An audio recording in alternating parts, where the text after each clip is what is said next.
and today we're unboxing the DJI Action 6.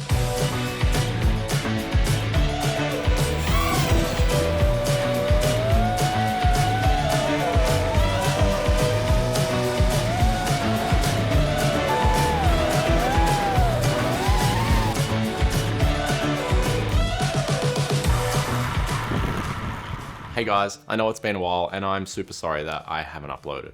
As most of you probably know, I've been extremely busy shooting for other people and other clients and basically doing other people's YouTube channels. And honestly with client work, it's how I sustain my living. So I tend to go all in on my client work, which obviously keeps it hard to keep the channel alive. But yeah, with all this traveling and working, it's been pretty hard to try and fit in what I love, which is my YouTube channel.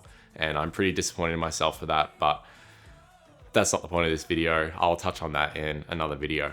But let's jump into this one. This is gonna be a cool one. And today we're unboxing the DJI Action 6. Now I actually did unbox this, but I put it back together to show you guys what it can look like because I had to do a little bit of a shoot for it when I came back for one day last week.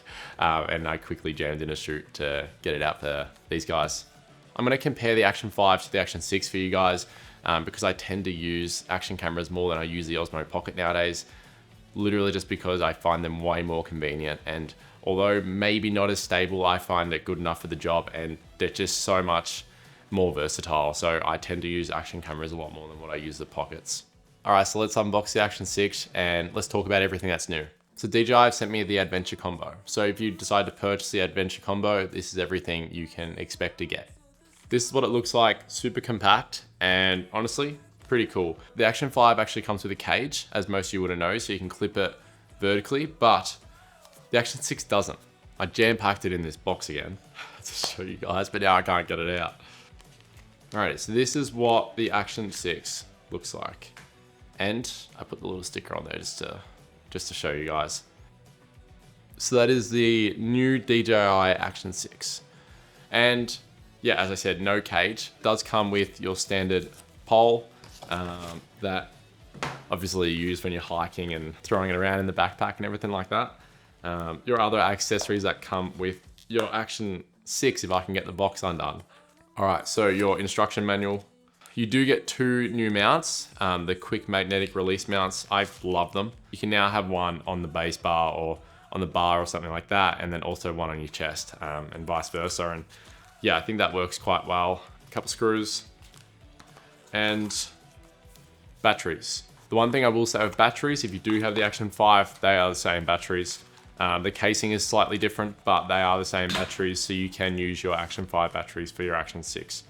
So yeah, that's quite cool, which means you don't have to go out and buy new batteries, I guess, even though they come with batteries. But good thing to note that you do have the Action 5 and you do want to get the Action 6.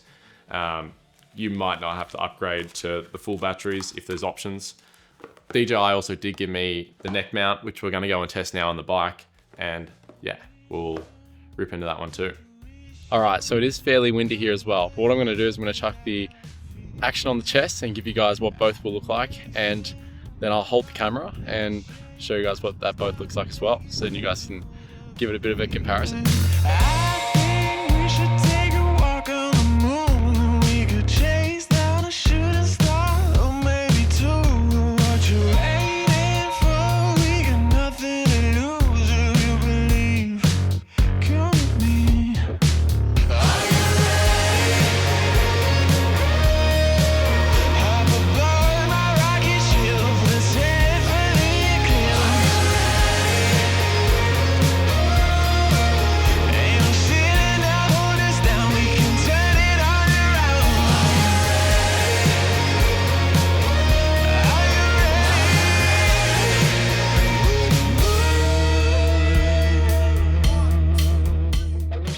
So with the new variable aperture, you can obviously go to f2, f2.6, f2.8, and then f4 as well. So the field of view between them both is actually the exact same, but you can now add on a field of view boosted lens, which can get you to 182 degrees, which is actually really important for cycling, I found, especially when you use like the Nano and everything like that, is that field of view is actually a lot better when it's wider.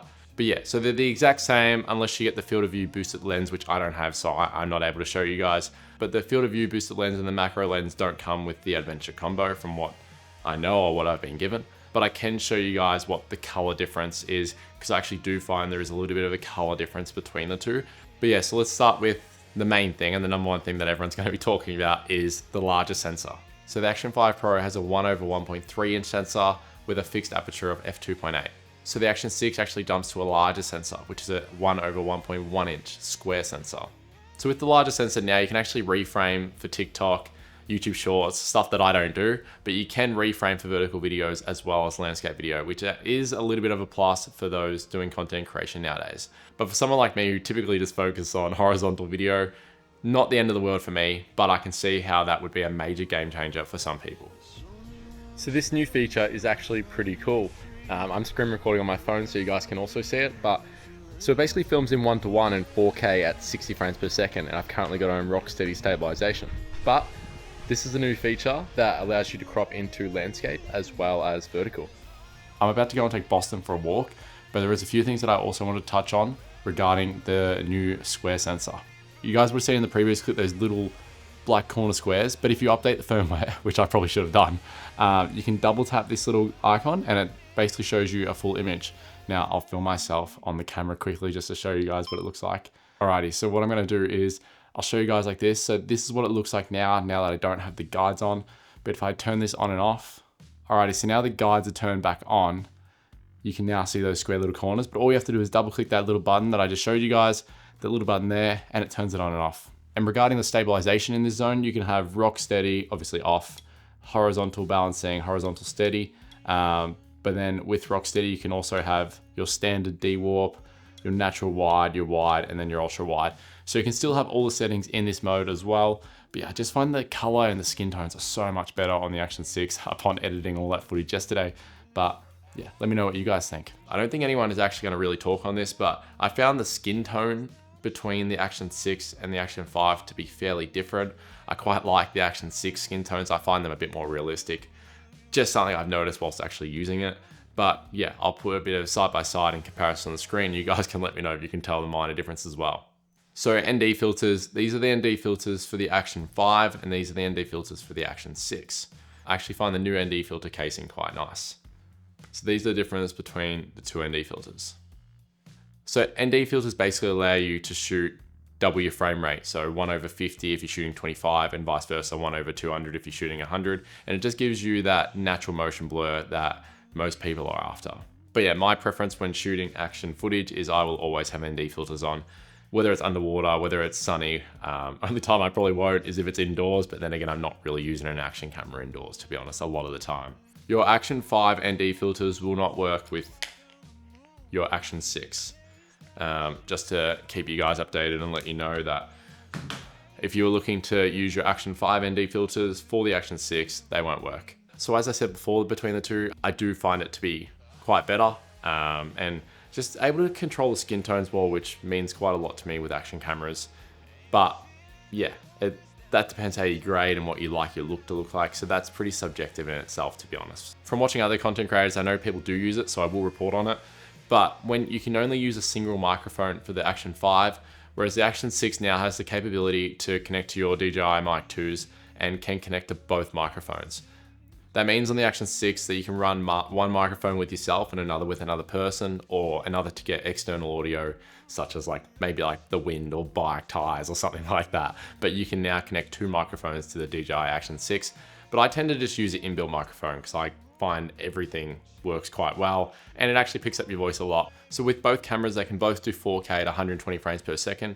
The only thing that's been slightly upgraded with the Action 6 is now it can do, I think, 960 FPS in 1080p.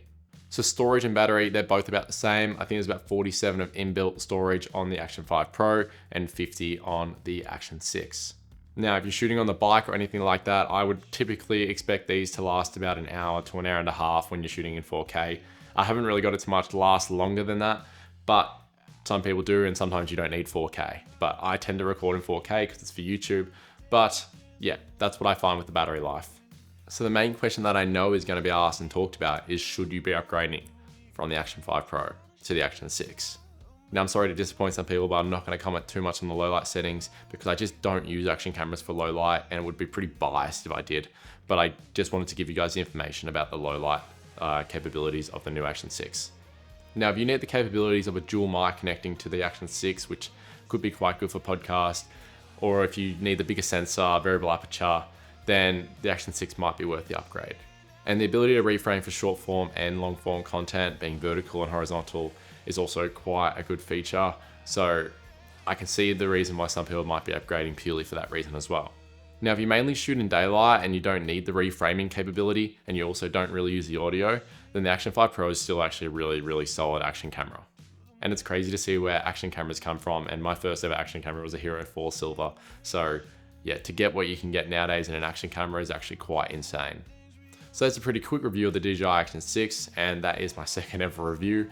But if there's anything that you guys want to know, I'm happy to touch on that I can provide detail with. Let me know. I'm happy to answer any questions. But yeah, in regarding to low light, I just don't use action cameras in low light. So I'm sorry, I know people ask me about that with the Nano, and just not something that I use those cameras with. But if there's anything else that you guys want to know or have any questions, I'm happy to touch on those details with you guys and potentially look at doing a color grading tutorial on action cameras or D-Log M from the Action 6 and 5. Let me know as well.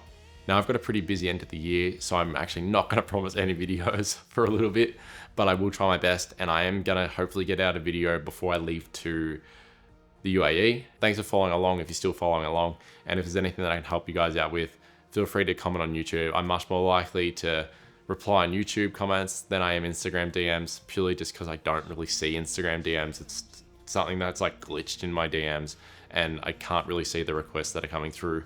If there's anything that you guys want to know, let me know, and I'll catch you guys in the next one, and hopefully I can show you guys everything that I've been doing. And yeah, it's really exciting, and yeah, I've got to try and figure out a way how to get it on YouTube. And there's a lot of NDAs that I've signed, so yeah, I got to try and figure out a way to get on YouTube and hopefully go with it from there. So thanks guys, catch you in the next one.